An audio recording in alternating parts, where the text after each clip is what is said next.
Do you have acne and do you wonder how food might be affecting your flare-ups?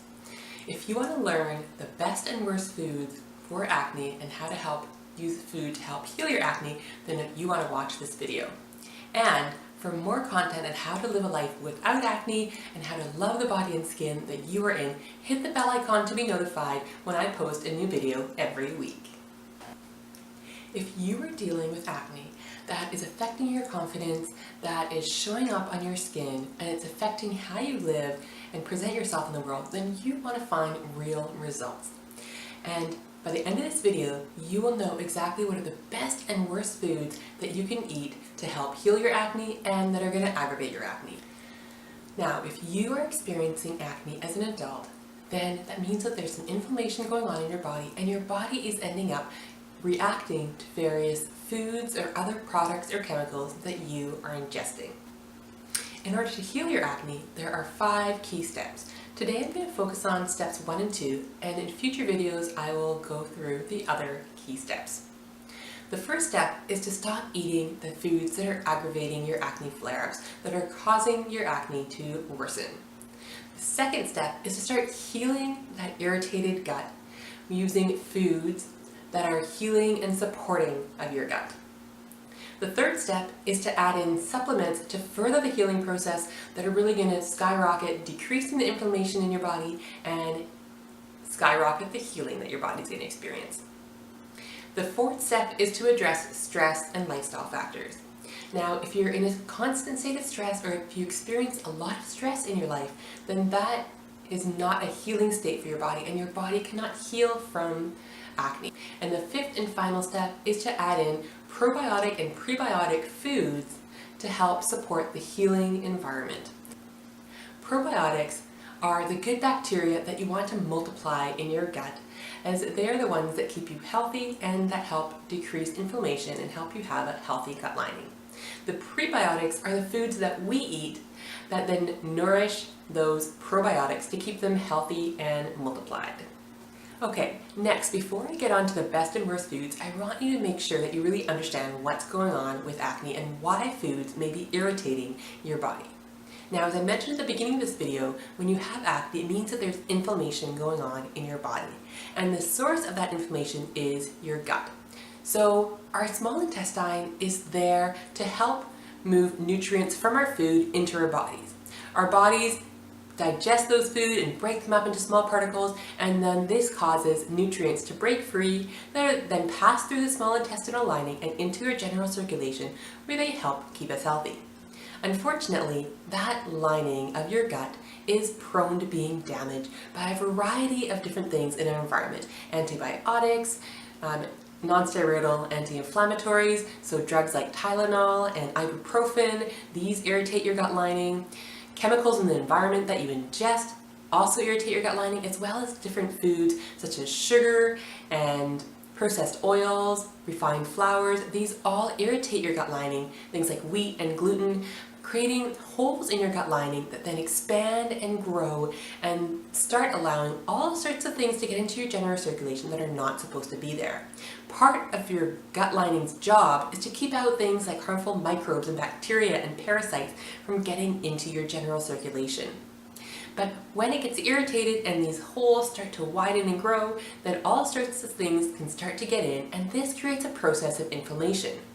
Your body sees anything that gets past this gut lining that is not supposed to be in your general circulation as a foreign invader that it needs to get rid of. So it creates an inflammatory process to contain whatever that is and get it out of your body. Unfortunately, sometimes what passes through are partially digested food products, and when this happens, your body sees those as foreign invaders and creates inflammation related to those food products. And every time that you ingest that food product, it sets off this process of inflammation.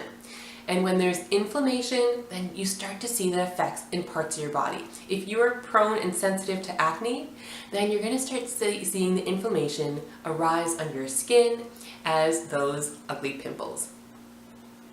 And what next is you develop food sensitivities to those foods that is getting through your gut lining or that irritated your gut lining and that your body now sees as foreign invaders.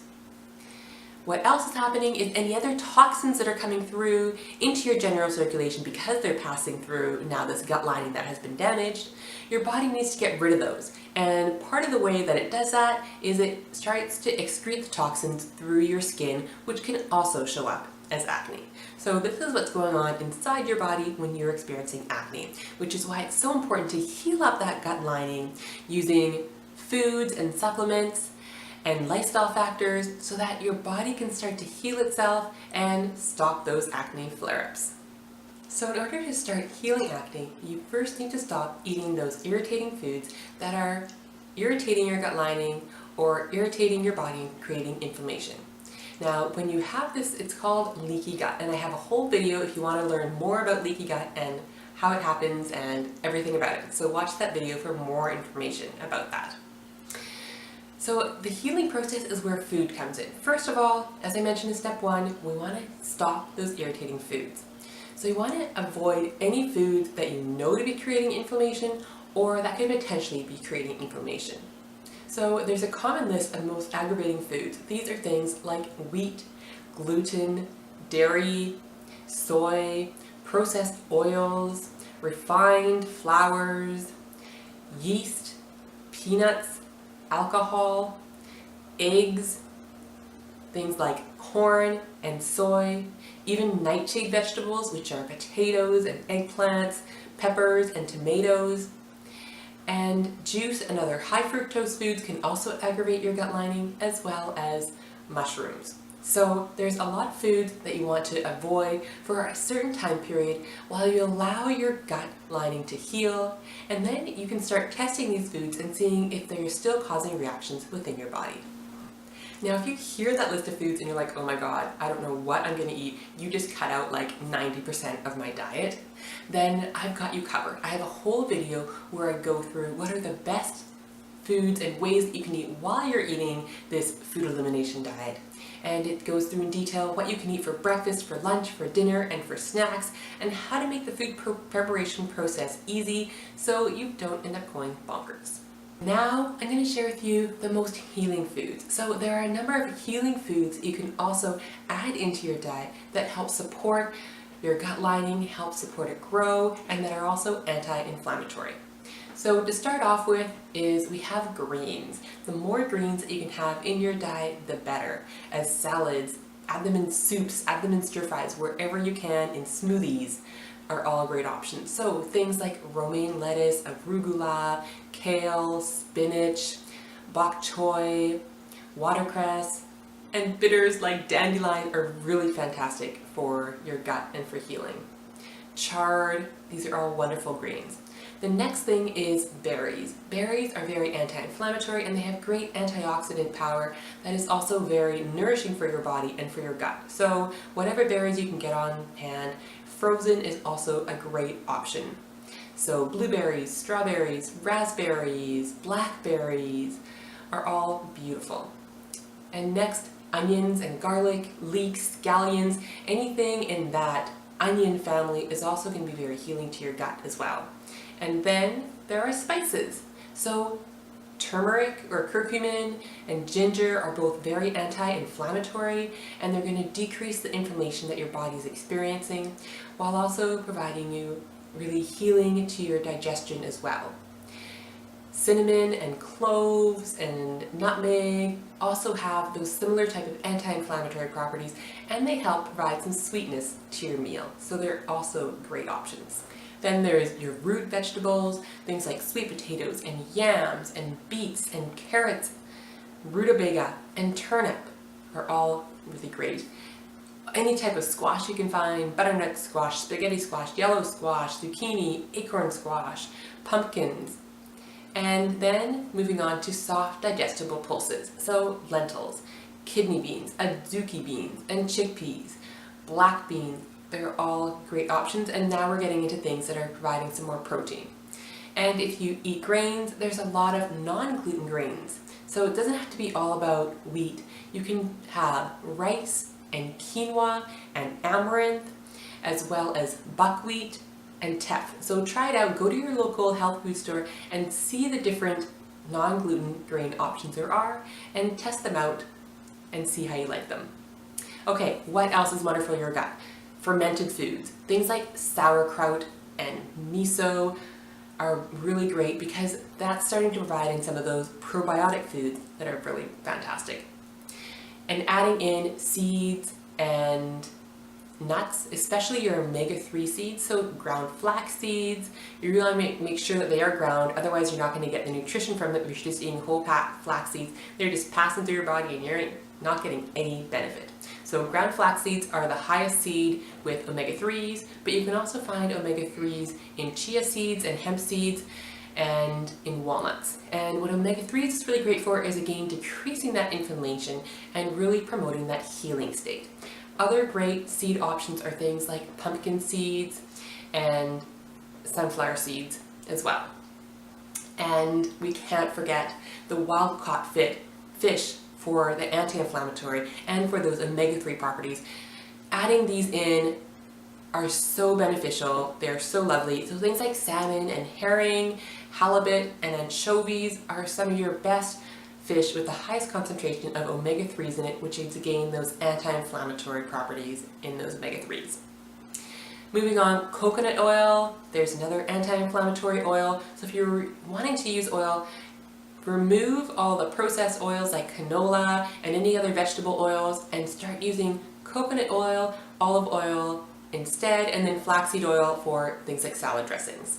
Coconut oil, again, has lots of anti-inflammatory properties, lots of healing properties in it as well. And if you eat meat, then you want to make sure that you're eating organic meat so that you're really reducing the pesticides, because the pesticides can often also aggravate our skin. And this is really a trial and error process in figuring out what are your key triggers, because everybody's triggers are going to be different. My personal triggers were wheat and sugar. They were the worst thing for my skin. I ate some and my skin just totally blew up. But I know a lot of people, dairy is a huge trigger for me. That was a trigger, but it wasn't as big for me as wheat and sugar. I still can't really eat much wheat and sugar, but I can have some dairy without my skin exploding. So back to the meats. If you're eating meats, make sure they're organic, and it's best to avoid pork because that does have some tendencies to aggravate our skin. And for us with acne, then your body does much better having warming foods rather than too many cold foods. So rather than eating just completely a diet of, salads and cold smoothies and things like that, add in some warming foods and those warming spices that I mentioned earlier. Cayenne pepper is also a really great warming spice, and the more that we can get our body warming, it helps to get it into that healing state as well. I really hope that you've enjoyed the information in this video, and now that you have a good understanding of what are some of the best foods and worst foods to eat if you're experiencing acne on your skin. And if you want a written out list of these foods, then click the link below and you can download it and keep a copy for yourself. As well, go check out my video about what are the best supplements to use to heal acne, and how do you set up a diet plan when you're eating on a food elimination diet. If you've enjoyed this video, please click the like button and share with anybody who you think could benefit from this information as well. And I would love to have you join my Abundant Health Facebook community. It's a Facebook community of beautiful individuals who are also on their own healing journeys. Come join us and you can get more resources, more interaction with me, as well as interaction with each other, where you can ask each other questions, share good tidbits about things that have helped you on your healing journey, and get more resources to help you live the healthiest, happiest life possible. Have a great week, and we'll see you in the next video.